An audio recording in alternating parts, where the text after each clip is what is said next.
저는 아버지에게 그런 말을 들을 줄은 몰랐습니다. 그 애는 아무것도 아니야.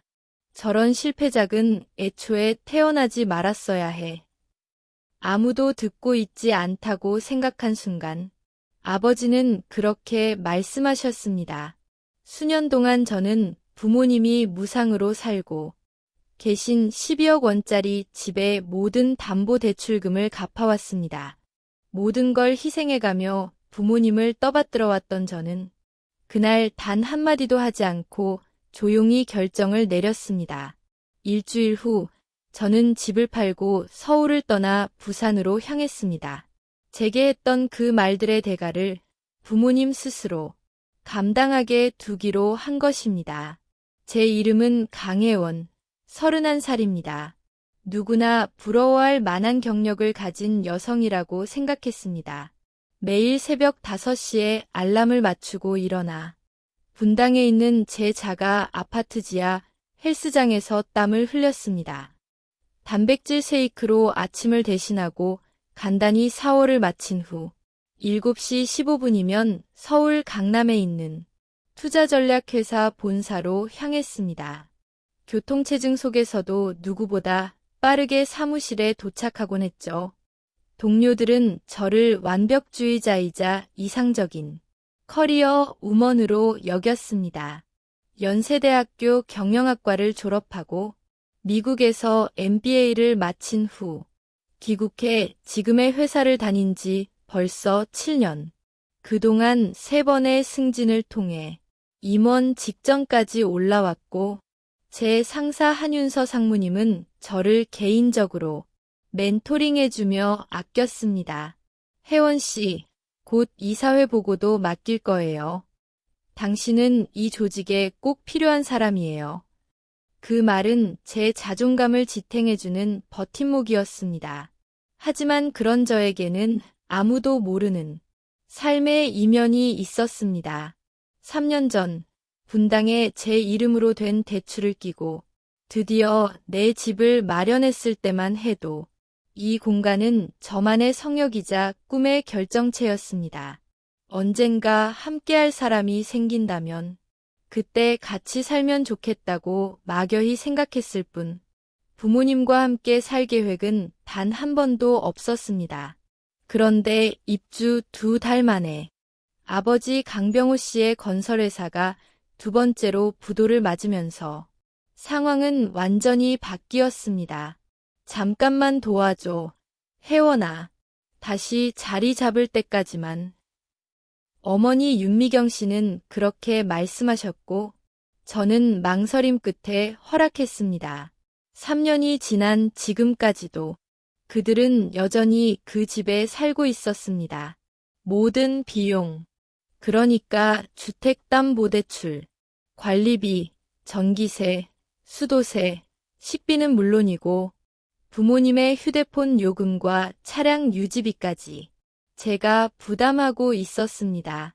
단 한 푼도 부모님은 생활비를 내지 않았고 심지어 사소한 생필품 하나도 제 카드로 구입했습니다. 아버지는 매일같이 일자리를 알아본다고 했지만 제가 아는 한 그 어떤 면접도 통과한 적이 없었고 어머니는 교회 봉사와 친구들과의 브런치 약속으로 시간을 보냈습니다. 매주 수요일이면 제 여동생 강민정이 새 아이를 데리고 저녁 식사를 하러 왔습니다. 민정은 고등학교 시절 남자친구 박지훈과 20살에 결혼해 21살에 첫 아이를 낳았고 대학은 1학기 다니다 자퇴했습니다. 그럼에도 불구하고 부모님은 그녀가 들어서는 순간 늘 웃음을 지으며 반겼습니다. 아이고, 우리 민정이 왔네. 아버지는 항상 그렇게 말하며 그녀를 끌어안았고 제게는 눈길조차 주지 않았습니다. 저녁이 끝나면 저는 거실을 피해 제 방으로 들어가 노트북을 켜고 업무를 이어갔습니다. 이미 피로가 극에 달한 상태였지만 그 누구보다도 책임져야 할 사람이 많았기에 그 무게를 짊어진 채 침묵했습니다. 저는 스스로에게 되뇌었습니다. 내가 성공했으니까 내가 도와야 한다고. 그게 좋은 딸이 하는 일이라고 믿고 싶었습니다. 제 친구 최지원은 제 처지를 이해하지 못했습니다. 오히려 분노했죠. 혜원아, 내가 가족을 위해 이렇게까지 해야 돼? 이건 그냥 착취야. 어른이면 스스로 살아야지 왜 내가 부모 노릇까지 하냐고. 저는 습관처럼 방어적으로 대답하곤 했습니다. 아빠는 아직 구직 중이고 엄마는 경력이 없잖아. 그럼 내가 내쫓아야 해? 길거리로. 지원은 포기한 듯 고개를 저었습니다. 대학 시절부터 저를 지켜봐온 그녀는 제가 얼마나 열심히 살아왔는지를 누구보다 잘 알기에 더더욱 안타까워했습니다. 저를 사랑했기 때문이죠. 그날은 수요일 아침이었습니다. 저는 회사에서 중요한 투자자 미팅을 앞두고 있었습니다. 이번 계약은 수십억 규모의 연금 펀드와 관련된 것으로 상무님께서 저에게 직접 일임하신 일이었습니다. 이 계약만 잘 따오면 본부장 승진 얘기도 곧 나올 거예요. 그렇게 말씀하셨던 게 바로 전날이었습니다. 저는 머리부터 발끝까지 꼼꼼히 체크하고 자신감을 가득 안고 출근길에 올랐습니다. 오늘은 제 미래를 위한 날이니까요. 하지만 그날 오후 모든 게 달라졌습니다. 최지원은 대학 시절부터 나를 알고 지켜본 사람이다. 내가 스스로 정한 모든 목표를 차근차근 이뤄가는 과정을 함께한 유일한 친구였다. 하지만 내 노력의 결실은 언제나 가족이라는 이름 아래 흩어졌다. 어느 수요일 아침, 나는 수십억 원 규모의 퇴직연금 펀드 유치를 위한 중요한 프레젠테이션을 앞두고 있었다. 이 프로젝트는 상무님이 나를 차세대 리더로 점찍었다는 명백한 신호였다. 이건 혜원이에게 맡길게요. 잘 해내면 본부장 승진 얘기도 구체화될 겁니다. 상무님의 말은 단순한 격려가 아니라 내 미래에 대한 보증수표처럼 들렸다. 나는 거울 앞에서 마지막으로 블레이저를 펴고 외모를 점검했다. 그리고 주방을 지나며 커피를 마시며 스마트폰을 보고 있는 아버지를 보았다. 오늘 중요한 날이에요. 아빠, 행운 빌어주세요. 목소리에 억지로 활기를 실었지만 아버지는 고개를 들지도 않은 채 말했다. 그래, 잘 다녀와. 나는 익숙한 실망을 가슴 깊이 밀어넣으며 차에 올랐다. 오늘은 나의 경력, 나의 가능성, 나의 미래에 관한 날이었다. 그러나 그 미래가 그렇게 극적으로 바뀌게 될 줄은 상상도 못했다. 프레젠테이션은 내 예상보다 훨씬 잘 진행됐다. 투자자들은 적극적으로 질문했고 내가 제시한 분석과 전략에 고개를 끄덕였다. 한윤서 상무님은 회의실 반대편에서 조용히 나에게 엄지손가락을 들어보였고 연금펀드 측 CEO는 내 손을 꽉 잡으며 말했다. 강혜원 과장, 준비를 정말 잘하셨네요. 곧 연락드릴게요. 미팅이 끝난 후 상무님은 내 어깨를 가볍게 두드리며 말했다. 오늘 하루 푹 쉬어요. 정말 잘했어요. 가슴이 벅차올랐다. 누군가와 이 기쁨을 나누고 싶었다. 그리고 그 순간 가장 먼저 떠오른 사람이 아이러니컬하게도 부모님이었다. 이번만큼은 아버지가 진심으로 자랑스러워해 주시지 않을까 하는 기대도 들었다. 시계를 보니 오후 2시 반. 부모님이 내가 일찍 올 거라 생각하지 않을 시간이었기에 놀라움과 함께 좋은 소식을 전하고 저녁 외식을 제안하고 싶었다. 집 앞에 도착했을 때 부모님의 차량 2대가 모두 주차되어 있었다. 수요일 오후치고는 이례적인 풍경이었다. 엄마는 보통 독서 모임이 있는 날이었고 아버지도 대개 외출 중이셨다. 나는 부엌으로 바로 이어지는 연문을 조용히 열고 들어갔다. 방 안으로 들어가 저 왔어요 라고 외치기 전에 복도 끝에서 들려오는 아버지의 목소리가 발걸음을 멈추게 했다. 그래, 스탠. 아직도 걔랑 같이 살고 있어. 별 수 있나? 요즘 집값이 미친 거 알잖아. 낯익은 상대의 목소리. 아버지의 오랜 친구이자 건설 시절 동료였던 스탠이었다. 나는 인사를 하려다 아버지의 말투에 섣불리 끼어들 수 없었다. 잠깐만, 통화 제대로 끊자. 혜원이 또 영상통화 그냥 꺼버렸다고 뭐라 하거든. 클릭 소리가 들린 후 아버지의 목소리가 다시 들렸다. 됐어. 이제 편하게 얘기하자. 그런데 그 통화는 여전히 종료되지 않았고 스탠의 목소리가 연이어 들렸다. 계속 연결된 거야. 아버지는 영상창을 최소화했을 뿐 완전히 종료하진 않았던 것이다.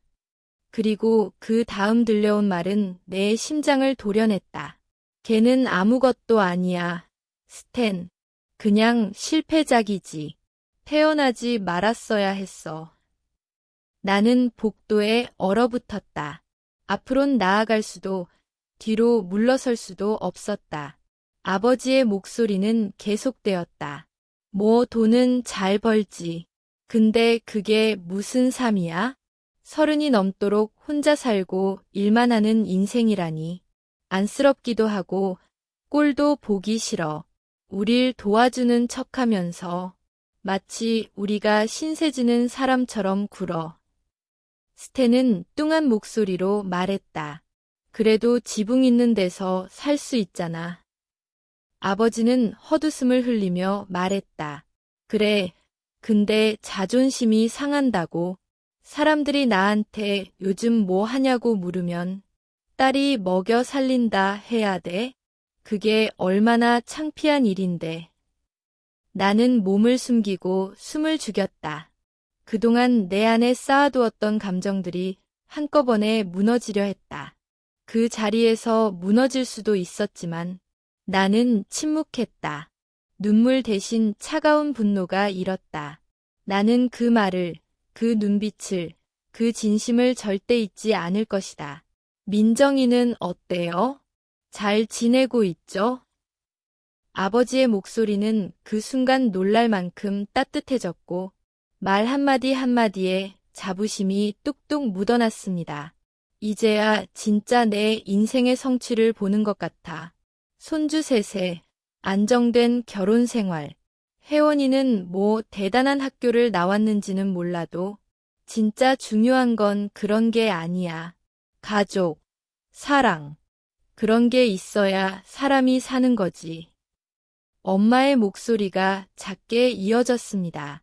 혜원이 승진 이야기했어? 그 아이 요즘 그 얘기밖에 안 해. 아버지는 비웃듯이 대답했습니다. 뭐 대단하다고. 그냥 또 하나 올라간 거지. 계단 몇 개 더 올라간 거야. 엄마는 한숨을 쉬며 말했습니다. 가끔은 우리가 어디서 잘못했나 싶어. 너무 차갑고 돈이랑 체면만 중시해. 민정이랑은 달라. 아버지는 동의하듯 덧붙였습니다. 이 집에 사는 유일한 장점이라면 돈을 아낄 수 있다는 거야. 1에서 2년만 더 버티면 민정이네 근처로 이사 갈 수 있을 거야. 그게 꿈이지. 엄마도 그 말에 고개를 끄덕였습니다. 솔직히 나도 이제 혜원이 일 얘기에 관심 있는 척하는 거 지겨워. 달걀 껍데기 밟는 기분이야. 아버지가 웃으며 말했습니다. 작년 크리스마스 기억나? 걔가 우리한테 비싼 시계 선물한 거. 자기 돈 많은 거 자랑하는 것 같아서 오히려 역겨웠어. 제 심장은 멈출 듯 요동쳤습니다. 그 시계는 제게 400만 원이 넘는 금액이었고 몇 주에 걸쳐 각각의 취향과 스타일을 분석해 정성스럽게 준비한 선물이었습니다. 오래도록 간직되길 바랐던 마음이었는데 그 모든 진심이 조롱으로 되돌아오다니. 엄마는 조용히 말했습니다. 뭐, 당분간은 그냥 이렇게 지내야지.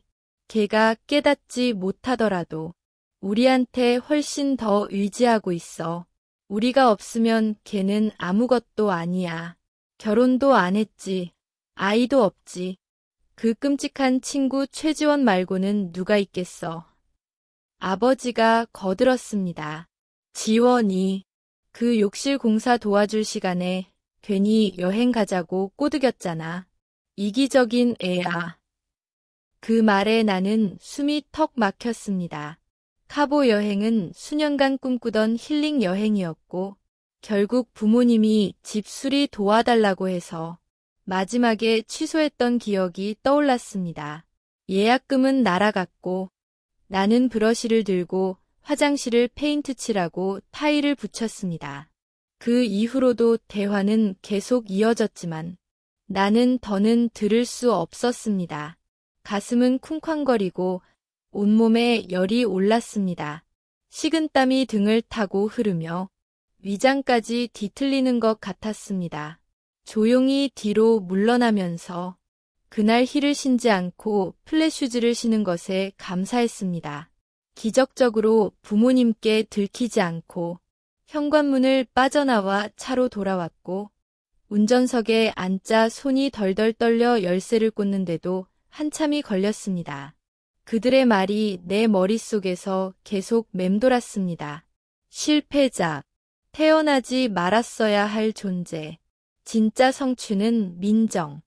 우리는 그냥 이용당하고 있었다는 사실이 점점 더 선명해졌습니다. 은퇴 자금을 모으고 있다는 그 사람들은 내가 그토록 사랑해서 모든 걸 바쳤던 부모님이 맞을까?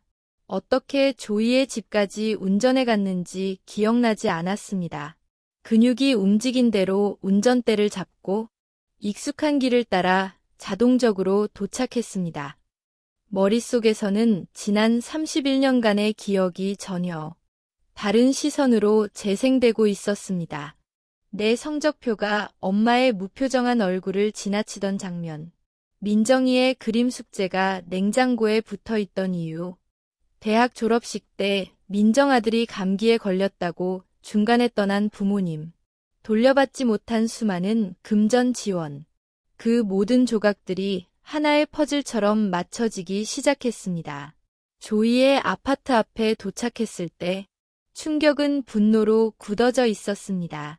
얼어붙은 감정이 차가운 결심으로 변했습니다. 그날 처음으로 나는 내 가족을 있는 그대로 보기 시작했습니다. 내가 보고 싶었던 가족이 아닌 현실 그 자체로. 뭐라고? 그 사람들이 그런 말을 했다고? 조이의 분노는 그녀의 아파트를 가득 채웠습니다. 평소 침착하던 그녀는 손을 허공에서 휘두르며 격한 제스처로 감정을 쏟아냈습니다. 지금 당장 가서 따져야 해. 내가 데려다 줄게. 전화부터 걸자. 그녀가 휴대폰을 집어들었고 나는 고개를 저으며 소파 구석에 웅크렸습니다. 오늘은 못 가겠어. 그 사람들 얼굴을 볼 수가 없어. 지금은.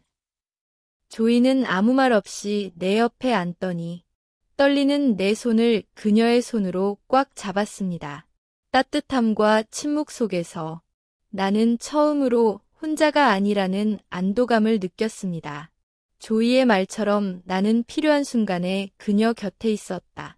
충격은 점차 가라앉고 가슴속 깊이 스며든 명확한 인식이 나를 사로잡았다.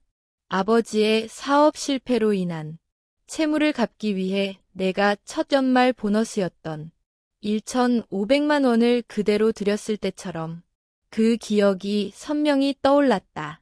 그는 아무렇지 않게 수표를 받아들고는 곧바로 민정이에게 전화를 걸어 손주의 사립학교 입학 지원을 논의했었다.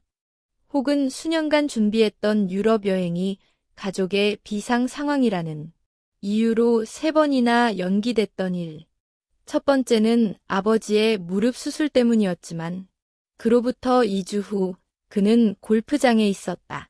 두 번째는 어머니의 가벼운 접촉사고. 그러나 곧 새로운 차량을 구매하셨고, 세 번째는 민정의 의료비가 보험 처리가 되지 않아 내게 의지했던 일이었다. 그리고 내가 꿈에 그리던 집에 드디어 이사했을 때, 민정은 임대집이 매물로 나와 갑자기 쫓겨났다는 핑계와 함께 캐리어를 끌고 나타났다. 나는 욕실이 딸린 안방을 내어주고 내 짐을 작은 게스트룸으로 옮기며 기꺼이 공간을 내주었다. 사생활도, 경계도, 보호받는 공간도 사라졌다. 가족이라는 이름으로 그들의 눈치를 보며 딸들이 하는 행동이라며 조용히 물러섰다. 한 회사 행사에서 동료들이 아버지를 언급하며 그의 사업 실패에 대해 질문했을 때가 떠올랐다. 왜 그렇게 계속 실패하느냐는 질문에 나는 늘 변명을 해왔다. 경기 탓, 사기친 파트너들, 운이 없었다. 조이는 단호하게 말했다. 그건 성격 결함이 아니야. 혜원아. 충성이야.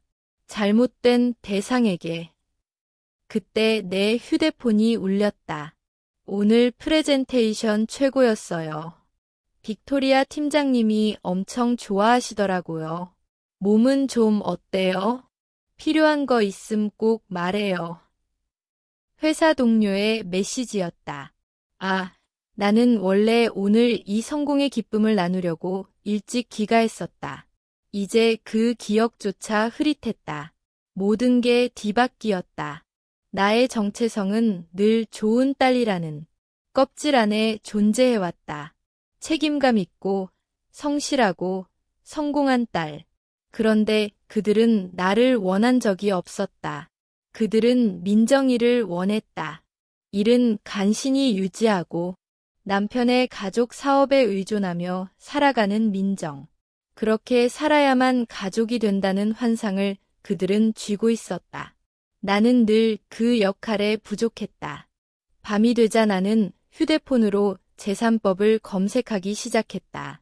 집 소유권, 법적 권리, 세입자의 권리까지 모든 문서는 내 이름으로 되어 있었다.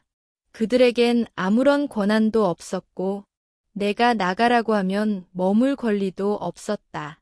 그 사실이 나를 두렵게 하면서도 동시에 이상하리만치 해방감을 안겨주었다. 다음 날 아침, 조이는 자신의 인맥을 통해 아멜리아 리 박사와 긴급 상담 일정을 잡아주었다. 나는 전날의 충격을 자세히 설명했고 박사는 고개를 끄덕이며 말했다. 지금 느끼는 혼란, 분노, 상실감은 당연한 감정이에요. 당신은 당신이 믿고 있던 부모님의 이미지와 이별하고 있는 거예요. 나는 침묵 끝에 말했다. 계속 고민이에요. 부모님께 따지고 싶고 내가 얼마나 상처받았는지 소리치고 싶어요. 그녀는 부드럽게 몸을 앞으로 기울이며 물었다. 그렇게 하면 당신이 원하는 걸 얻을 수 있을까요? 나는 잠시 생각하다가 고개를 저었다. 아니요. 그들은 항상 변명하고 외면할 거예요. 그럼 당신이 진짜 원하는 건 무엇인가요? 그 질문은 나를 깊은 곳에서 흔들었다. 그리고 나는 놀라울 만큼 분명한 한 단어를 입 밖으로 뱉었다. 자유요. 그들로부터 자유로워지고 싶어요. 죄책감도, 의무도, 인정받으려는 그 끝없는 노력도 다 내려놓고 싶어요. 그 자유를 어떻게 얻을 수 있을까요? 나는 대답하지 못했다. 대신 머릿속에서 자동으로 계산이 시작되었다. 저축액, 집 시세, 이사 비용, 새로운 시작에 필요한 최소한의 금액, 그리고 그 모든 계산 너머 가족이라는 무게 없이 살아갈 수 있는 공간의 상상이 머리를 채웠다. 상담이 끝날 무렵 내 안에서 무언가 정리되고 있었다. 맞서 싸우는 전략이 아니라 조용히 벗어나는 전략. 나는 그들에게 분노도 눈물도 보여주지 않을 것이다. 그저 조용히 완벽하게 그들의 삶의 방정식에서 나를 지워낼 것이다. 그날 밤 나는 조이의 집에서 머무르며 노트북을 열고 상세한 스프레드시트를 만들기 시작했다. 내가 해야 할 일들을 항목별로 정리하고 어떤 순서로 진행해야 할지 타임라인을 설정했다. 새벽이 다가올 무렵 나는 마침내 출구 계획이라는 이름의 파일을 저장했다. 한 번도 나를 진심으로 원한 적 없는 사람들 중심으로 구성된 인생에서 나 자신을 조용히 분리해내는 작전이었다. 그날 밤 오랜만에 깊은 잠에 빠졌다. 말로 설명할 수 없는 해방감, 결정이 주는 가벼움이 내 몸을 감싸 안았다. 처음으로 나 자신을 우선시했고 그것에 대해 죄책감을 느끼지 않았다. 다음 날 아침 나는 인생 처음으로 병가를 냈다. 빅토리아 팀장은 의외로 이해해 주었다. 당신은 이미 충분히 기여했어요. 필요하다면 한 달을 쉬어도 돼요.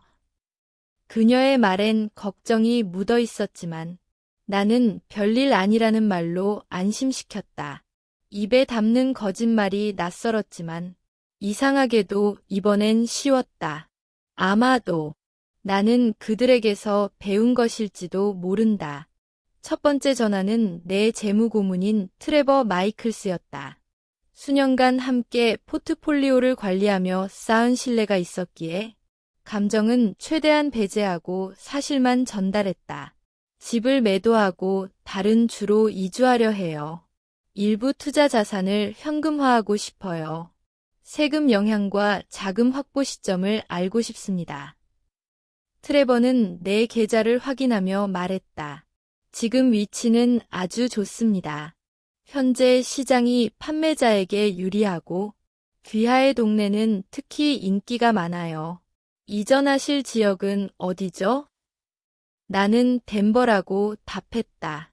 조이의 아파트와 트레버 사무실 사이를 오가며 내린 결정이었다. 산이 있는 곳, 새로운 공기가 흐르는 곳, 상담이 끝날 무렵. 그는 빠른 매매에 특화된 중개인 나탈리 웰스를 추천해줬다. 그녀는 내가 전화하기도 전에 먼저 연락을 해왔다. 조심스럽고 신속한 매매를 원하신다고 들었습니다. 오늘 오후에 댁으로 방문해도 될까요? 나는 고개를 저었다. 오늘은 부모님이 집에 계세요. 내일 오전이 좋겠습니다.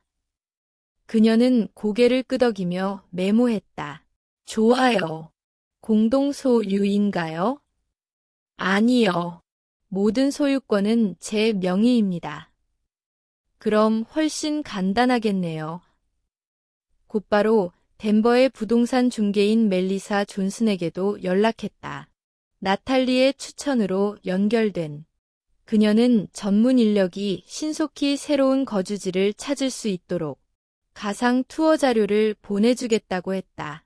나의 선호, 예산, 위치를 반영한 맞춤형 자료였다. 다음은 법률 자문이었다.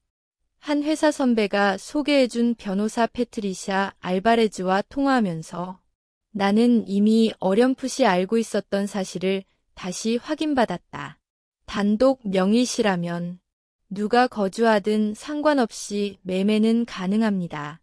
만약 부모님이 퇴거를 거부하면 법적 절차를 밟아야겠지만 현재 상황을 보아선 그럴 가능성은 낮아 보여요. 오후가 되자 나의 새로운 삶의 구조가 뚜렷해졌다. 나는 어머니가 미용실 예약 시간에 맞춰 외출할 것을 예상하고 집으로 조용히 돌아왔다. 아버지는 여전히 지하실에 있을 터였다. 나는 그 틈을 타 침실로 들어가 체계적으로 짐을 정리하기 시작했다. 출생증명서, 보험 서류, 여권, 부동산 서류 등 중요한 문서들을 안전 포트폴리오에 담았고 개인적인 물건들도 하나하나 정리했다.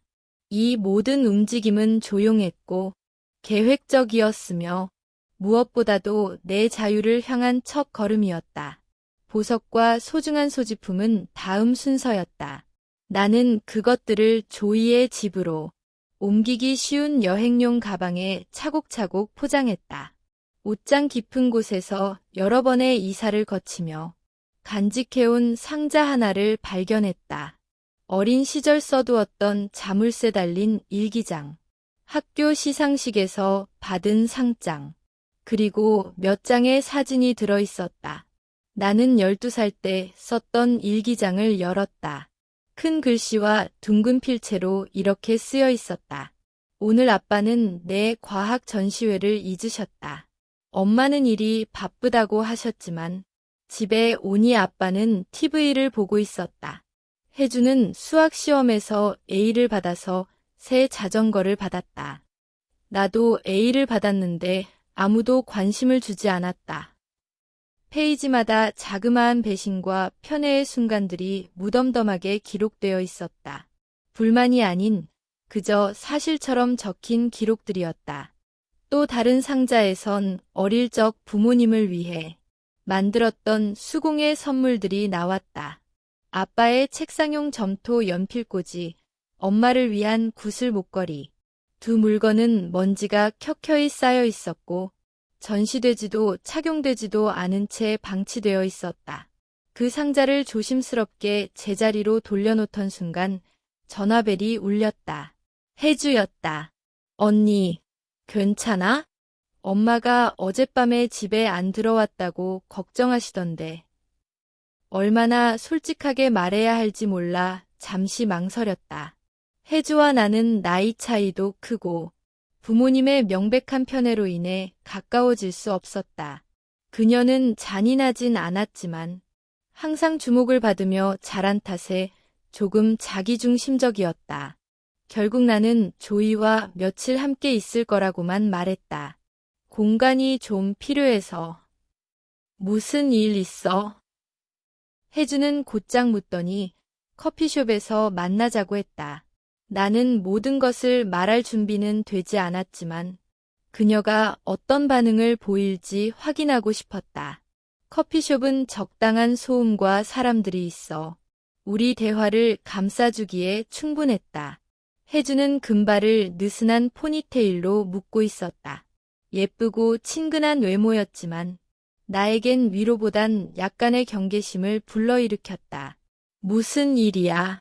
엄마는 언니가 무슨 큰 고장이라도 난 줄 아시더라. 나는 차분하게 말했다. 집을 팔 거야. 그녀의 눈이 커졌다. 왜? 언니, 그 집 정말 좋아하잖아. 이미 덴버로 이사했어. 덴버? 그럼 엄마 아빠는 어디로 가시게? 그 순간이었다. 그녀의 첫 반응이 나에 대한 걱정이 아니라 부모님에 대한 것이었음을 깨달았다. 그녀의 얼굴엔 진심 어린 혼란이 스쳐 지나갔다. 그들도 해내야지. 어른이잖아. 아빠는 아직 일자리 못 구하셨고 엄마는 직업이랄 게 없잖아. 나는 조용히 말했다. 지난 3년간 그들의 생활비를 전부 내가 감당했어. 모기지, 공과금, 식비까지. 혜주는 조용히 고개를 끄덕였다. 내가 도와줄 수 있으면 좋겠지만 애들도 있고 남편 사업도 막 시작이라. 도움 바라지 않아. 그저 알려주는 거야. 엄마 아빠가 뭔가 한 거야? 나는 망설였다. 그녀에게 모든 걸 말할까? 도청과 무례의 시간들까지. 하지만 그녀의 표정을 보며 깨달았다. 정말 몰랐다는 걸. 그녀는 부모님의 무조건적인 사랑과 관심 속에 보호받으며 자랐다. 그녀는 그늘을 보지 못했다. 나는 대신 말했다. 변화가 필요해. 집은 곧 팔릴 거야. 그들은 스스로의 자리를 찾아야 해. 혜주는 미적지근한 제안을 했다. 잠깐 우리 집에서 지내게 하면 어떨까? 게스트룸이 비어 있으니까. 나는 일어나며 대화를 끝냈다. 그녀도 내게 전화를 걸었다라 나섰지만 나는 이미 마음을 정한 상태였다. 내 인생에서 처음으로 나를 위한 결정을 되돌리지 않을 준비가 되어 있었다. 혜원, 잠깐만. 정말 괜찮은 거야? 혜주의 진심 어린 목소리에 잠시 멈춰섰다. 그 순간 나는 어린 시절 깨진 아버지의 머그컵을 두고 내 편을 들어줬던, 아직 세상의 편애를 몰랐던 순수한 동생 혜주를 떠올렸다. 나는 솔직히 대답했다. 응, 이제 정말 괜찮아. 그날 오후 나는 덴버에 있는 웨스트브룩 파이낸셜과의 화상 면접에 참여했다. 작년에 참석했던 금융 컨퍼런스에서 인연을 맺은 채용 담당자 벤자민 클라크가 나를 기억해 주었고, 그는 이렇게 말했다. 당신 같은 사람이 필요하던 참이에요. 혜원 씨. 마침 팀리더 자리가 공석이에요. 타이밍이 완벽하네요. 진짜 완벽한 타이밍이었다. 마치 우주가 이제야 나를 위해 문을 열어준 것처럼 느껴졌다. 그날 마지막 통화는 빅토리아 팀장에게 걸었다. 나는 덴버로 이사 계획을 설명하며 예의를 다했다. 그녀는 놀라긴 했지만 곧 차분하게 말했다. 덴버에도 우리 위성 사무실이 있어요. 시카고만큼 크진 않지만 가능성 있는 곳이에요. 퇴사 대신 전근을 생각해보는 건 어때요? 그 제안은 뜻밖이었다. 전근을 도와주실 수 있나요? 물론이죠. 혜원 씨.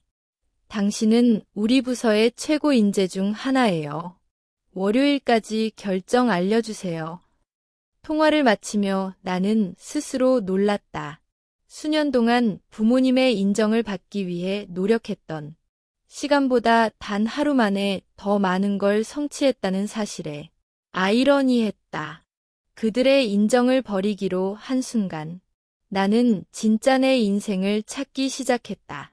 그날 저녁 부모님과 식사 자리에 앉아 평소처럼 서로의 하루를 이야기하고 이웃 이야기를 나누는 모습을 보며 나는 한 발짝 떨어져서 관찰하고 있었다. 그들은 내가 병가를 낸 것에 대해 형식적인 질문만 던졌다. 나는 피곤하다며 일찍 방으로 들어왔다. 방 안에서는 클라우드의 문서를 백업하고 새로운 계좌를 만들고 덴버의 회사 정보를 다시 검토하며 조용히 준비를 이어갔다. 한 걸음씩 나아갈 때마다 오랫동안 짓눌렀던 의무감과 죄책감이 걷히고 낯설지만 분명한 결단력이 마음 안에 자리 잡기 시작했다.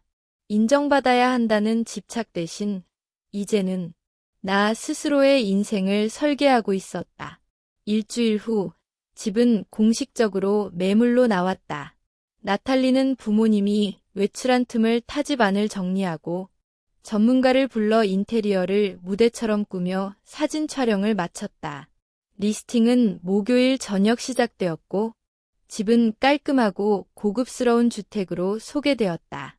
나탈리는 일요일에 오픈하우스를 열 계획이라 했다. 시장 반응을 보면 월요일 오전쯤에는 몇 개 제안이 들어올 거예요.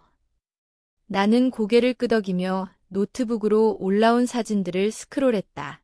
사진 속 우리 집은 최근까지도 나를 짓누르던 긴장감이 사라진 듯 밝고 아늑하게 보였다. 나는 부모님이 그 시간에 외출하시도록 할 계획이었다. 하지만 나탈리는 조심스럽게 물었다. 부모님께는 이미 말씀드렸나요? 아니요. 곧 알게 될 거예요. 그리고 그날 저녁, 상황은 예상보다 빠르게 전개되었다. 퇴근 후 집으로 돌아오자 진입로에 팔짱을 낀 채 서 있는 아버지가 보였다. 얼굴은 분노로 굳어 있었고 어머니는 옆에서 손가락을 꼬며 불안한 눈빛으로 나를 바라보고 있었다. 이게 도대체 뭐냐? 아버지는 나탈리가 세워놓은 매물 표지판을 가리켰다. 나는 그들을 지나쳐 현관문을 열며 담담하게 말했다. 집, 팔 거예요. 그들은 나를 따라 거실로 들어왔다. 어머니의 목소리는 어릴 적부터 익숙했던 과도한 감정으로 높아졌다. 왜 우리한테 먼저 말도 안 하고 이래요? 이건 가족 문제잖아요. 나는 조심스럽게 서류 가방을 내려놓으며 말했다. 이건 가족의 집이 아니에요. 내 이름으로 되어 있어요. 담보대출도, 세금도, 공과금도 전부 내가 3년 동안 감당했어요. 거실은 순간 정적에 휩싸였다. 이제 나는 숨지 않고, 회피하지 않고, 그들의 감정을 조율하지 않는 사람이 되었다. 내 인생에서 처음으로 내가 나를 지키고 있었다. 혜원, 정말 부모님을 거리로 내쫓을 권리가 있다고 생각해? 아버지의 얼굴은 내가 어릴 적 두려워했던 그 붉은빛 분노로 변해갔다. 하지만 나는 더 이상 어린아이가 아니었다. 이건 제가 소유한 집이에요. 팔기로 결정했어요. 이후에 어떻게 하실지는 두 분 몫이에요. 어머니는 벌써 눈가가 촉촉해져 있었다. 혜원아, 무슨 일이야? 일이 힘들어서 그런 거니? 스트레스가 너무 심한 거야? 나는 충동적인 결정이 아니라고 단호히 말했다. 이미 사진 촬영도 끝났고 리스팅도 시작됐어요. 이번 주 일요일 오픈하우스가 열려요. 아버지가 다시 입을 열었다. 우린 어디로 가란 말이냐? 드레이크의 브런치 예약했어요. 11시부터 3시까지 외출하시면 돼요. 어머니의 눈물은 순식간에 말랐다. 남의 집처럼 이곳을 둘러보게 하고 우리는 브런치를 먹으라고? 이건 내 집이야. 1시간쯤 지나 아버지는 최후의 카드처럼 혜주에게 전화를 걸었다. 내 언니가 우리를 쫓아내려 해. 말 좀 해봐. 나는 평소와 달리 그 말을 대수롭지 않게 넘기며 묵묵히 있었다. 잠시 후 혜주는 아이들을 데리고 도착했고 남편 기석은 어색한 표정으로 서 있었다. 아이들은 뒷마당으로 보냈고 어른들은 긴장된 분위기 속의 거실에 앉았다. 혜주는 중재자처럼 조심스럽게 입을 열었다. 혜원 언니, 지금 힘든 시간이라는 건 알지만 집을 파는 건 너무 급진적인 결정 아닌가요? 극단적이지 않아요. 현실적인 결정이에요. 저는 덴버에서 새 일을 시작해요. 그때 예상치 못하게 기석이 나섰다. 덴버, 좋은 선택이에요. 성장하는 도시고 기회도 많죠. 현명한 결정 같아요. 아버지의 눈빛은 기석을 향해 번개처럼 내리쳤다. 쓸데없는 말은 하지 마. 어머니는 고개를 저으며 말했다. 왜 이렇게 갑자기야? 우리에게 시간을 좀 줘야지. 계약 마감일은 30일 후예요. 그게 표준이에요. 한 달 안에 우리가 집을 비워야 한다는 거야? 아파트도 못 구하고 이사, 준비도 못 해. 저는 일주일 만에 이 집을 준비해서 리스팅했어요. 두 분이라면 한 달이면 충분해요. 혜주는 우리 사이를 바라보며 말했다. 엄마, 아빠, 언니는 이 집을 팔 권리가 있어요. 그 시간 안에 새 거처를 찾는데 집중하셔야 해요. 아버지는 충격을 받은 얼굴로 물었다. 지금 나한테 맞서는 거냐? 아니요. 실용적으로 접근하는 거예요. 이후 대화는 격해졌고 부모님은 분노와 비난, 그리고 결국에는 간청으로 넘어갔다. 3개월만 주면 안 되겠니? 연말까지는. 나는 단호하게 말했다. 지금 시장 상황에선 기다리는 건 재정적으로 손해예요. 아버지는 비웃으며 말했다. 언제부터 내가 가족보다 돈을 더 중시했냐? 나는 차마 말하지 못했지만 그 말이야말로 이 모든 결정의 시작이었다. 그동안 아버지가 던진 말들, 무시, 의심, 평가들이 내 마음에 쌓여 있었다. 하지만 나는 침묵했다. 더는 그들에게 증명하려 들지 않았다. 일요일, 집안은 무겁고 냉랭했다. 부모님은 과거처럼 차가운 침묵으로 나를 무시했고, 우리는 말없이 브런치 장소로 향했다. 드레이크에 도착했을 때 나탈리에게 문자가 왔다. 지금까지 40쌍 이상 다녀갔고 관심 있는 매수자도 여럿 있어요. 월요일 아침 어머니는 무표정한 얼굴로 내게 말했다. 제안이 7건이나 들어왔단다. 너 정말 이 집을 팔 수 있을 거야. 가장 높은 제안은 8억 7,500만 원. 전액 현금에 21일 내 마감 조건, 우발 상황 최소. 망설이지 말고 받아들이세요. 정말 괜찮을까요? 8억 8,500만 원으로 역제한할 수도 있을 텐데요. 그날 저녁 집에 돌아왔을 때 나는 이미 서명된 매매 계약서와 6월 17일이라는 정확한 마감일을 손에 쥐고 있었다. 매수자는 집의 연식과 상태를 고려해 검수 조건을 포기했고 대출기관의 표준 감정만 필요로 했다. 한편 덴버에 있는 멜리사는 새 사무실까지 도보로 이동 가능한 안전한 도심 지역의 산전망이 보이는 침실 2개짜리 완벽한 아파트를 찾아줬다. 보증금만 입금하면 예약이 가능하다고 했고 6월 20일부터 입주가 가능하다고 했다.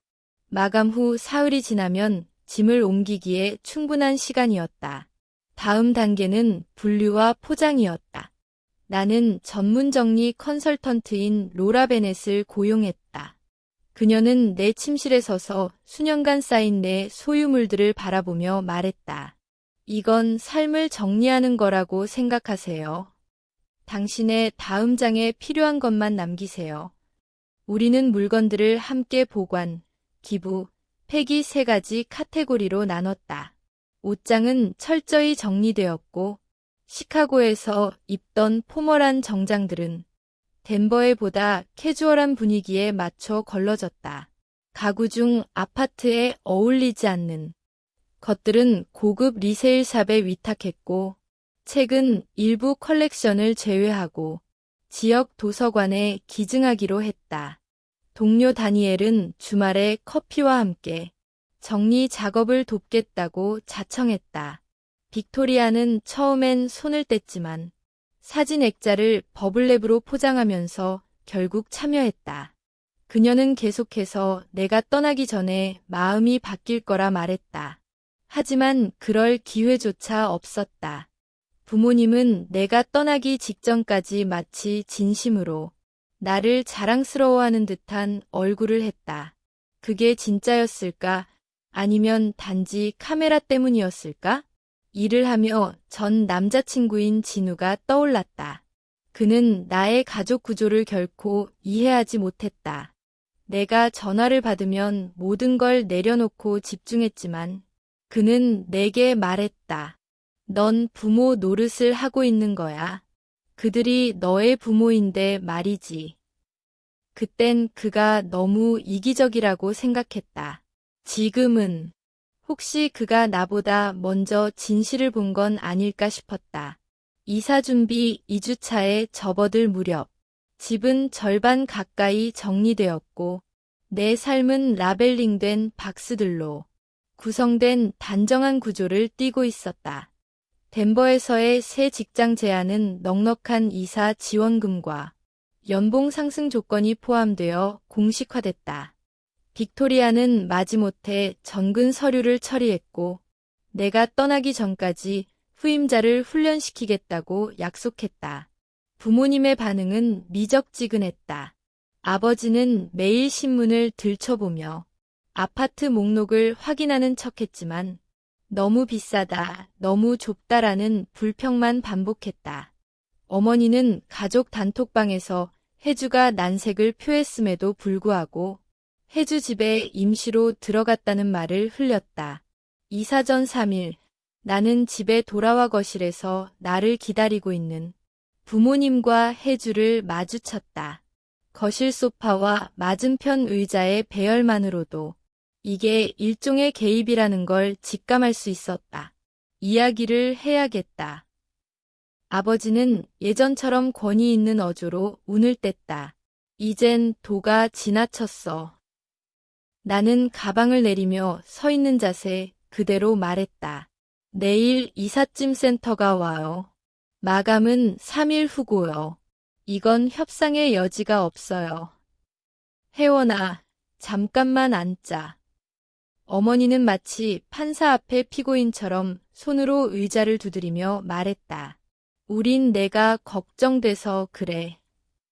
혜주는 복잡한 표정으로 고개를 끄덕였다. 언니, 도대체 무슨 일이야? 이건 언니답지 않아. 우리 이해하고 싶어. 나는 가족 드라마가 한창일 때도 조용히 무릎을 모으고 다리를 꼬았다. 손은 무릎 위에서 단정히 모았고 눈은 부모님과 혜주를 번갈아 바라보았다. 정확히 뭐가 문제죠? 직장을 바꾼 것, 다른 도시로 이사 가는 것, 이런 일은 수많은 사람들이 매일 하는 일이에요. 내 목소리는 조용했지만 단호했다. 아버지의 입술이 굳게 다물렸다. 당신들이 사는 집에서 쫓겨난 게 아니라 내가 내 집을 정리하는 거예요. 이건 포기가 아니라 이주고요. 혜주는 놀란 듯 몸을 움찔했지만 나는 말을 이었다. 게다가 이건 갑작스러운 결정도 아니에요. 3주 전에 알려드렸죠. 어머니의 눈에는 벌써 눈물이 고여 있었다. 그녀는 항상 눈물을 무기로 삼았고 나는 그런 모습이 부럽기도 원망스럽기도 했다. 우리가 널 위해 한 게 이렇게 끝나는 거니?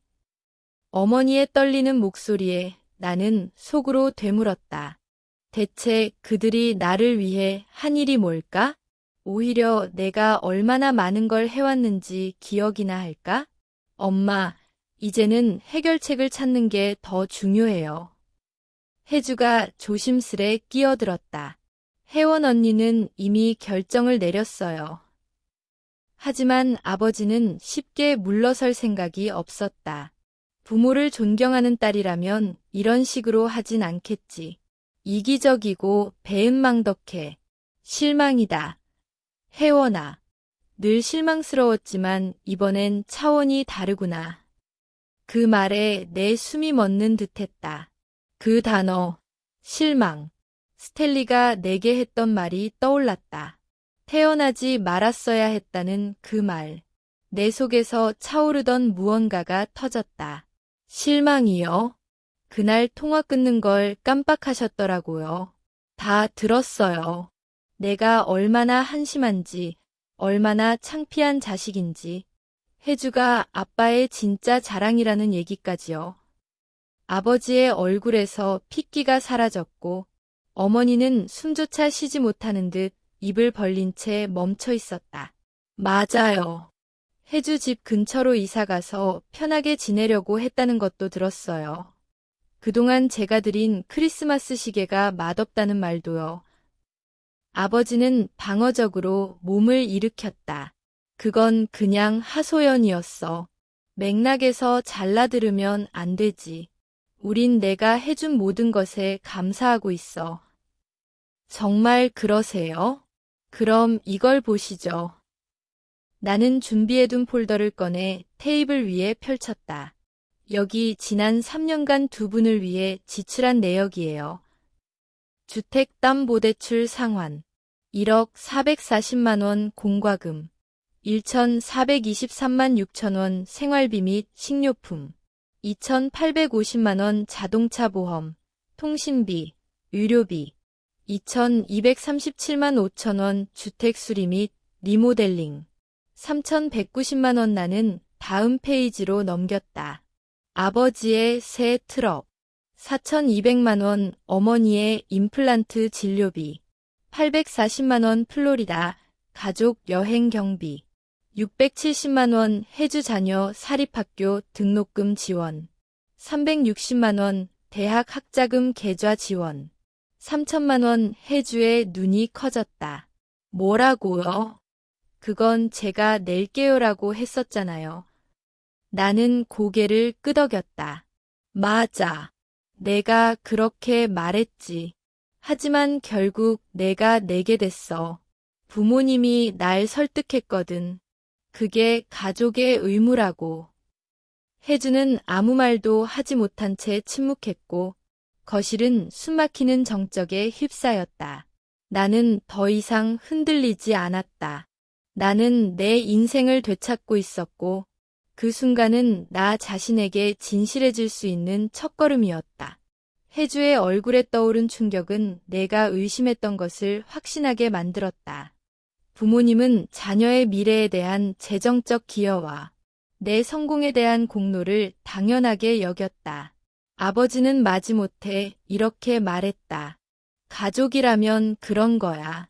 우리가 널 키웠고 대학도 보내줬잖니. 장학금이랑 학자금 대출로 다녔고 그건 제가 다 갚았어요. 저를 키워주신 것도 고맙지만 그 이야기는 좀 해봐야겠네요. 나는 혜주를 바라보며 물었다. 혹시 아버지가 켈시 독주회를 보러 가느라 내 고등학교 졸업식에 안 오신 거 기억해? 혜주는 당황한 표정을 지으며 말했다. 그렇게 설명 안 해주셨어요.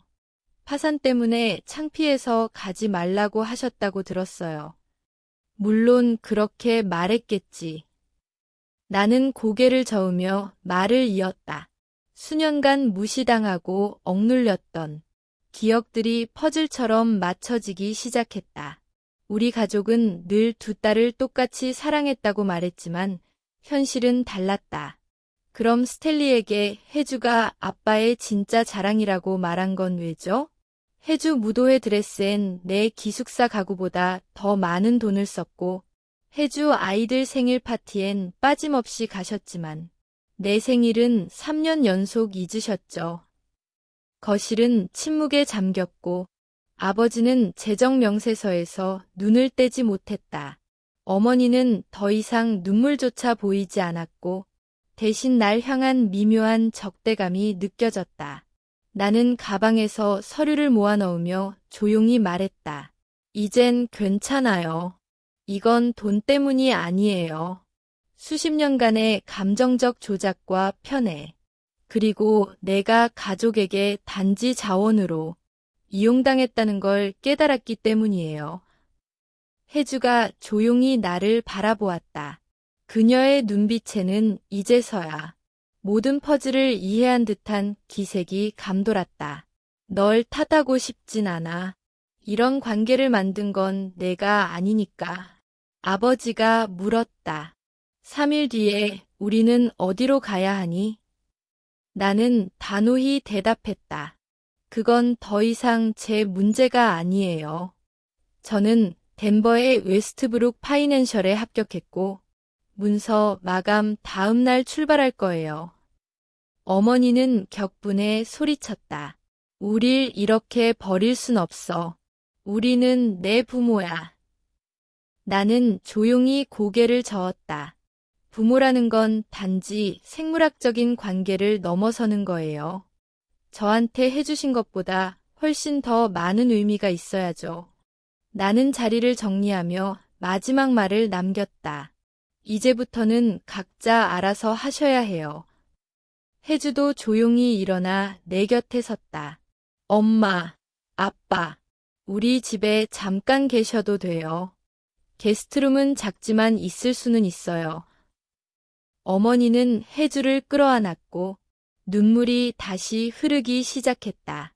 아가, 그렇게 말해줘서 고맙다. 우린 강요하고 싶진 않았어. 혜주는 작게 웃었다. 괜찮아요. 잠깐일 뿐이니까요. 나는 그 모습을 바라보다가 조용히 방을 나섰다. 성인이 된 후 처음으로 혜주와 마음이 통해 있는 느낌이었다. 우리는 서로 다른 방식으로 이용당해왔고 이제야 그것을 인식하게 된 것이다. 3일 후 나는 나탈리와 함께 타이틀 회사 사무실에 앉아 서류에 사인했다. 손이 아플 정도로 모든 문서에 서명하고 나자 나탈리는 내게 자기 압수표를 건넸다. 축하해요. 대부분의 고객들은 마감일에 눈물을 흘리지만 혜원 씨는 오히려 홀가분해 보이네요. 나는 미소 지으며 고개를 끄덕였다. 이건 새로운 시작이에요.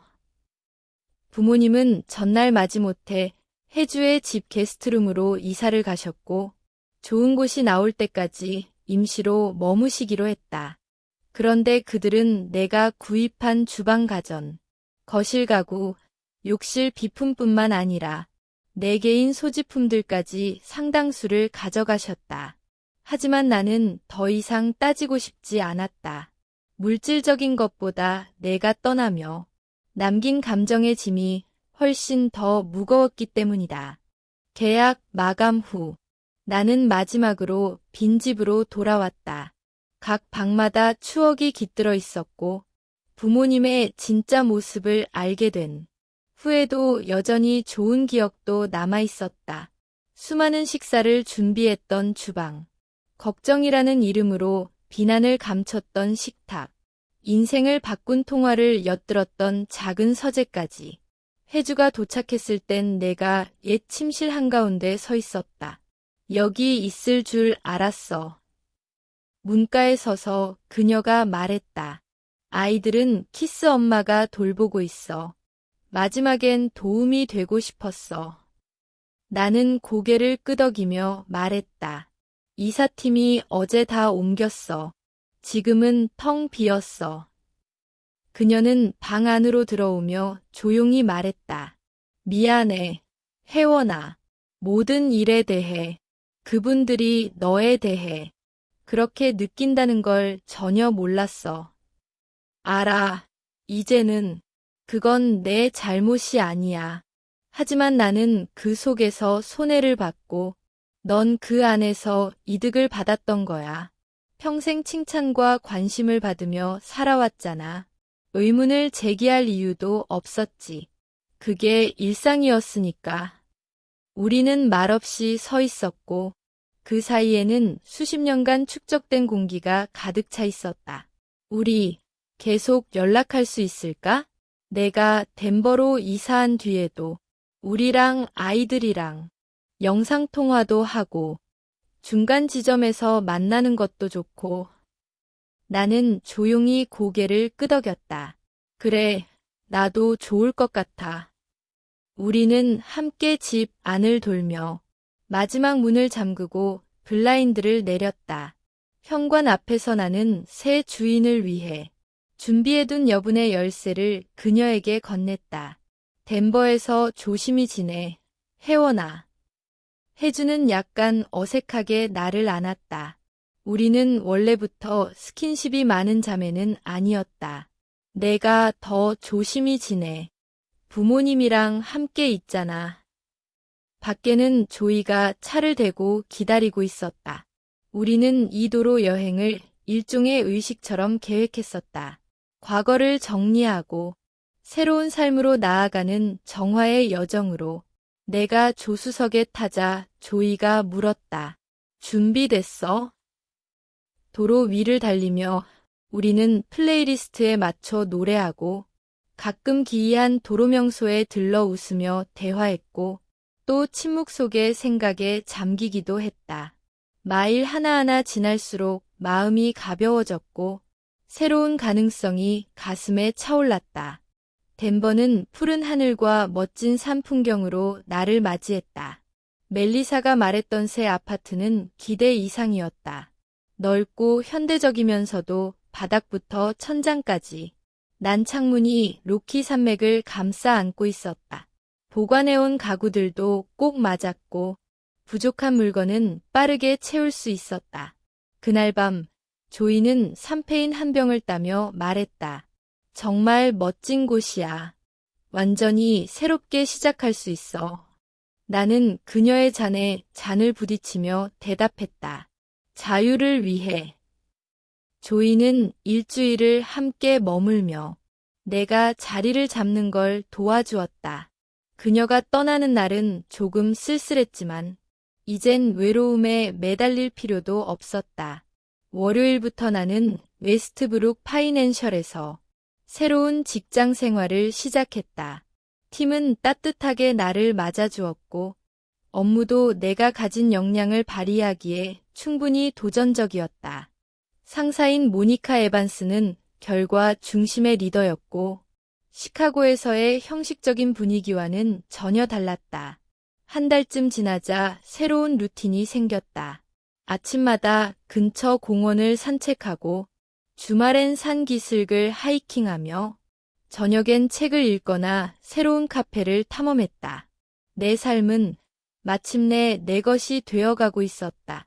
내 아파트는 더 이상 누구의 기대나 기호를 맞추기 위한 공간이 아닌 오롯이 나 자신을 위한 공간이 되었다. 그 주 일요일 오후 혜주에게서 전화가 왔다. 덴버 생활이 어떤지 묻는 그녀의 목소리는 밝았고 나는 진심으로 대답했다. 정말 좋아. 잠시 침묵이 흐른 뒤 혜주는 조심스럽게 말을 이었다. 엄마 아빠는 아직도 우리 집에 있어. 여러 아파트를 보러 다녔는데 항상 뭔가 안 맞는 이유를 찾아내. 너무 작다. 너무 비싸다. 동네가 마음에 안 든다. 나는 한숨을 내쉬었다. 그리고 생활비도 전혀 안 보태고 있지? 응. 키스도 꽤 답답해하고 있어. 나도 요즘엔 내가 예전에 겪었던 일들을 조금씩 이해하게 돼. 그건 내 잘못이 아니야. 혜주야. 우린 그저 각자 다른 역할을 맡았을 뿐이야. 전화를 끊고 나서 한순간 죄책감이 스쳤다. 혹시 내가 짐을 혜주의 어깨로 넘긴 건 아닐까? 하지만 곧 생각을 고쳐먹었다. 혜주는 키스라는 든든한 파트너가 있고 나처럼 아무도 없이 그 무게를 견딘 게 아니니까. 그리고 그녀는 어릴 적부터 부모님의 기준에 맞추며 살아왔기에 어느 정도 자기 방어선도 익혀왔을 것이다. 그날 저녁, 우편함에서 어머니의 필체가 선명한 편지를 발견했다. 열어보지도 않고 책상 서랍에 넣었다. 어떤 변명이나 조작된 감정도 지금의 나는 받아들일 준비가 되지 않았다. 대신 나는 발코니로 나가 석양에 물든 산맥을 바라보며 그 순간의 고요를 느꼈다. 그리고 어쩌면 처음으로 깊이 있는 평화를 맛보았다. 며칠 후 빅토리아에게서 영상통화 요청이 왔다. 궁금증에 받아보니 그녀는 화면 너머로 나를 관찰하며 말했다. 덴버가 잘 맞는 것 같네. 좋아 보여. 응, 잘 지내고 있어. 하트먼 쪽은 나쁘지 않아. 내 후임도 괜찮은데 내가 가졌던 세심함은 부족하지. 그런데 이건 말해야 할 것 같아. 내 부모님이 회사로 내 새 주소를 알려달라고 연락했었어. 나는 갑작스러운 말에 숨이 막혔다. 뭐라고요? 물론 정책상 그런 정보는 절대 공유하지 않아. 아버지가 꽤 끈질기긴 했지만 공유 안 해줘서 고마워요. 너의 선택을 존중해. 혹시 필요하면 언제든 도와줄게. 통화 후 나는 혜주에게 부모님이 내 직장에 연락했다는 사실을 알려주며 그건 절대로 용납할 수 없는 일이라고 강조했다. 혜주는 바로 답장을 보냈다. 이미 그 문제는 해결했고 두 분은 다시는 그런 일 안 할 거라고. 그 무렵 나의 삶에 가장 뜻밖의 인연이 들어왔다. 같은 아파트 이웃인 가브리엘 톰슨이었다. 유기농장을 다녀오던 날 우리는 엘리베이터에서 처음 마주쳤다. 그는 시애틀 출신의 소프트웨어 엔지니어였고 조용한 미소와 말없는 배려가 인상적인 사람이었다. 그날 이후 자연스럽게 대화를 나누다 카페에서 커피를 마셨고 주말에는 함께 하이킹을 다녔다. 나는 내 과거에 대해 자세히 말하지 않았지만 그는 그저 풍경을 바꾸고 싶었다는 내 설명만으로도 충분하다고 했다. 나 역시 그의 눈빛에 담긴 그늘에 대해 묻지 않았다. 어쩌면 서로에게 필요한 건 단순한 동행이었는지도 모른다. 덴버에 온 지 6개월이 되던 어느 날, 나는 발코니에 서서 뜨거운 핫초코로 손을 녹이고 있었다. 휴대폰이 진동했다. 가브리엘에게서 온 문자였다. 내일 눈 내린 날 하이킹 어때요? 눈 덮인 숲길이 마법 같을 거예요. 나는 미소를 지으며 답장을 보냈다. 좋아요. 기대돼요. 내 아파트는 시카고 집보다 작았지만 그 어느 곳보다 따뜻하고 나다운 공간이었다. 거실 한쪽 벽에는 시카고 스카이라인을 배경으로 나를 형성한 도시를 기념하는 그림이 걸려 있었다. 반년 전 가족들과의 끔찍한 대화를 겪었던 나는 더 이상 같은 사람이 아니었다. 강혜원은 더 이상 타인의 기대에 휘둘리는 사람이 아닌 자신의 선택과 우선순위, 그리고 기쁨으로 삶을 정의하는 사람이 되어 있었다. 그 자유로 향하는 여정은 결코 순탄하거나 간단하지 않았지만 나는 그 선택이 옳았다는 수많은 증거들 속에서 점차 확신을 얻게 되었다. 덴버는 12월의 눈과 휴일 장식으로 빛나고 있었다. 직장 생활은 모든 기대를 뛰어넘었고 웨스트브룩 파이낸셜에 입사한 지 3개월 만에 나는 팀장으로 승진해 6명의 애널리스트를 이끌게 되었다. 동료들은 내 전문성을 존중했고 고객들은 내가 재무 계획을 세심하게 접근하는 방식에 신뢰를 보냈다. 개인적인 삶도 안정을 찾아갔다. 나는 시카고에서 얻은 수익금 일부로 10월에 아파트를 구입했다. 넓진 않았지만 나에겐 딱 맞는 1500평방피트였고 무엇보다 내 집이라는 느낌이 강했다. 가브리엘과의 관계도 조심스럽지만 꾸준히 깊어지고 있었다. 우리 둘은 각자의 과거에서 비롯된 상처를 안고 있었고 그 복잡함을 이해하기 위해 정직함과 존중을 바탕으로 한 관계의 토대를 쌓아가고 있었다. 매주 토요일 아침, 나는 혜주와 그녀의 아이들과 영상통화를 이어갔다. 타일러는 대학 진학 준비 중이었고 종종 나에게 재정 조언을 구했다. 엠마와 릴리는 그림과 축구 트로피를 자랑하며 웃음을 안겨주었다. 이런 시간들은 나에게 새로운 의미의 가족이 어떤 모습인지 일깨워주는 소중한 순간이었다. 반면 부모님은 여전히 우리 관계를 원래대로 되돌리기 위해 다양한 시도를 했다. 생일이나 명절이면 꾸준히 이메일이 왔고 그 안에는 죄책감을 유도하거나 내 결정을 비판하는 내용이 담겨 있었다. 결국 나는 어머니의 편지를 열어보았다. 그 안에는 겉으로는 걱정이지만 본질은 통제와 조작이 담겨 있었다. 우리는 내가 행복하길 바란다. 나이가 들면 가족은 함께 있어야 하지 않겠니? 리처드슨 박사는 그런 경계에 침범해 다시 흔들리지 않도록 나를 도와주었다. 용서는 화해가 아니에요. 다시 상처받지 않기 위해 거리를 두는 것도 사랑의 한 형태입니다. 그녀의 말에 나는 조금씩 안정을 찾아갔다. 크리스마스를 앞두고 나는 어떤 선택을 할지 고민했다. 혜주는 시카고로 초대했고 가브리엘은 아스펜에서 스키 주말을 보내자고 했다. 또 다른 선택은 덴버에서 새롭게 사귄 친구들과 소박하게 보내는 것이었다. 리처드슨 박사는 내게 물었다.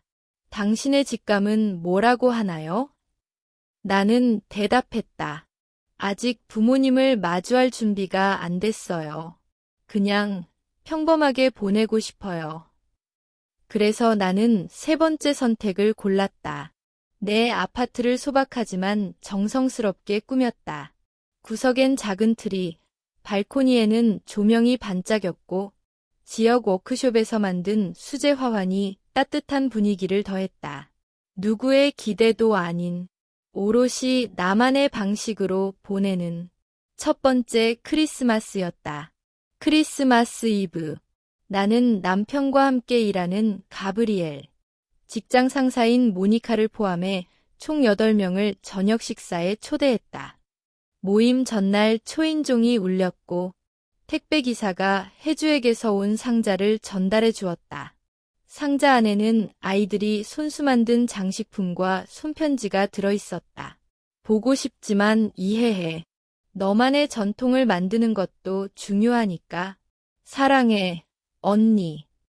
나는 장식품을 트리에 걸고 감사의 의미로 사진을 찍어 혜주에게 보냈다. 휴대폰을 내려놓으려던 순간 벨이 울렸다. 낯익은 시카고 지역 번호, 아버지였다. 잠시 음성사서함으로 넘길까 고민했지만 무언가에 이끌려 전화를 받았다. 여보세요. 혜원아. 그의 목소리는 이전보다 작고 나이 들어 있었다. 메리 크리스마스예요, 아버지. 나는 감정을 숨긴 채 중립적인 톤으로 대답했다. 엄마랑 나는 지금 혜주집 근처의 작은 아파트에 있어. 그래요. 다행이네요. 어색한 침묵이 흘렀지만 나는 예전처럼 그 침묵을 메우지 않았다. 그는 한참을 머뭇거리다 결국 말했다. 요즘 형편이 좀 어려워. 예상보다 임대료도 비싸고 재정적으로 많이 힘들다. 나는 침착하게 대답했다. 유감이에요. 그는 다시 망설였다.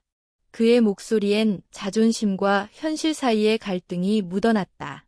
혜원아, 우리가 어떻게 끝났는지는 알지만 그래도 우리는 내 부모잖니. 도움이 필요해. 나는 조용히 그러나 단호하게 말했다. 저는 더 이상 재정적인 지원을 할 수 있는 위치가 아니에요. 제 삶이 바뀌었고 제 우선순위도 달라졌어요.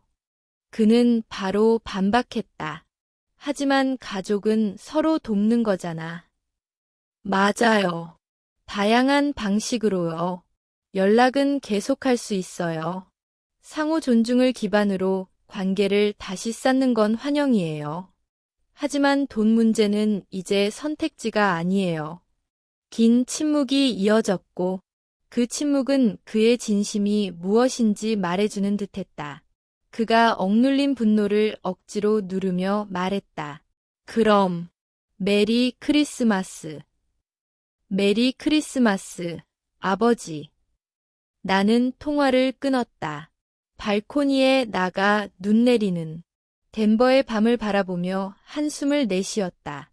불과 반년 전만 해도 나는 이런 대화를 마주한 뒤 죄책감과 자기 혐오에 빠졌을 것이다.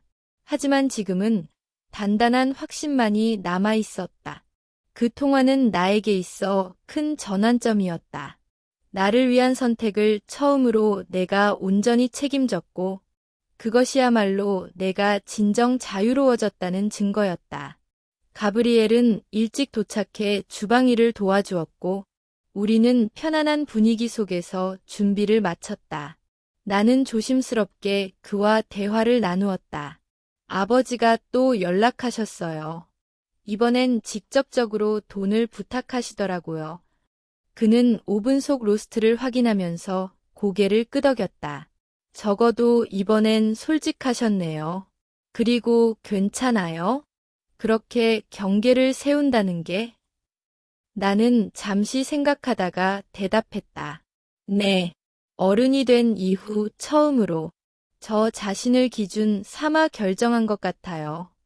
다른 사람의 기대가 아니라요. 그는 나를 바라보며 미소 지었다. 혜원, 그게 내가 당신을 존경하는 이유예요. 당신 자신을 재정의하려는 용기. 곧 손님들이 도착했고 우리는 와인과 디저트를 나누며 따뜻한 저녁을 보냈다. 웃음과 이야기, 그리고 소박한 선물들이 오갔다. 그 시간 속에서 나는 깨달았다. 진정한 가족은 선택에서 비롯된다는 것을. 혈연이 아닌 서로를 존중하고 진심으로 연결된 사람들이 모였을 때 진짜 공동체가 형성된다는 것을. 모두가 돌아간 후에도 가브리엘은 남아 뒷정리를 도왔다. 그의 따뜻한 존재와 내가 이룬 작은 평화가 눈처럼 조용히 가슴 속에 쌓여갔다. 크리스마스 다음 날 아침까지 기다릴 수 있다는 내 말에도 불구하고 가브리엘은 기꺼이 청소를 도왔다. 그리고 그는 나에게 줄 것이 있다며 재킷 주머니에서 조심스럽게 작은 상자를 꺼냈다. 크리스마스 선물은 아니야. 그는 웃으며 말했다. 새로운 전통 같은 거지. 상자 안에는 황동으로 된 나침반이 들어있었다. 섬세하게 새겨진 산과 별이 그 위에 반짝이고 있었다. 진정한 북쪽을 찾은 사람에게. 그는 조용히 말했다. 그리고 자기만의 별을 향해 나아갈 용기를 가진 사람에게. 그 말에 나는 잠시 말을 잊었다. 손에 쥔 나침반의 묵직한 온기와 함께 마치 내 길을 확신시켜주는 무언가를 느꼈다. 그 순간 휴대폰이 울렸다. 부모님이 매년 크리스마스 아침마다 해오던 안부 전화였다. 예전 같으면 나는 즉시 전화를 받았을 것이다. 그들의 기대에 부응하기 위해 나의 시간을 멈추고 말이다. 하지만 이번에는 달랐다. 나는 가브리엘을 바라보았다. 내 손안의 나침반을, 그리고 내가 직접 만든 이 공간을. 나는 오늘 전화를 받지 않기로 결심했다. 내일 다시 걸면 될 일이었다. 오늘 밤은 새로운 시작을 위한 밤이었다. 우리는 발코니에 나가 겨울밤 공기를 마셨다. 그의 팔이 내 어깨 위에 자연스럽게 얹어 있었고, 우리는 말없이 덴버 시내의 불빛과 별빛이 어우러지는 풍경을 바라보았다. 평화로웠다. 시카고에서 덴버까지의 여정은 단순한 이사가 아니었다. 그것은 자아의 회복, 나 자신에 대한 선언, 그리고 의무와 사랑의 차이에 대한 깊은 배움이었다. 나는 $83만 달러의 집을 팔았지만 그보다 훨씬 더 소중한 것을 얻었다. 나는 내가 더 나은 삶을 누릴 자격이 있다는 확신, 나를 위한 경계를 세울 수 있는 용기, 그리고 내 가치와 소망에 따라 삶을 설계할 자유를 얻었다. 이야기를 보고 계신 여러분이라면 같은 상황에서 어떤 선택을 하셨을까요? 부모님과 직접 대면하셨을지, 혹은 나처럼 시간을 두고 조심스럽게 거리를 두셨을지 궁금합니다. 아래 댓글로 여러분의 경험과 생각을 나눠주세요. 특히 가족과의 경계 설정에서 어려움을 겪었던 분들이 계시다면 여러분의 이야기가 분명 누군가에게 도움이 될 수 있을 겁니다. 오늘도 제 이야기에 함께 해주셔서 감사합니다. 만약 이 이야기에서 무언가 가치 있는 것을 느끼셨다면 좋아요를 눌러주시고 채널을 구독해주세요. 그리고 이 영상이 자신을 우선시해야 할 누군가에게 도움이 될 것 같다면 꼭 공유해주세요. 진정한 가족은 혈연만으로 정의되지 않습니다. 그것은 사랑과 존중으로 연결된 사람들로 이루어지는 것입니다. 다음 영상에서도 여러분의 삶에 따뜻한 위로와 용기를 전할 수 있기를 바랍니다. 스스로를 소중히 여기세요. 감사합니다.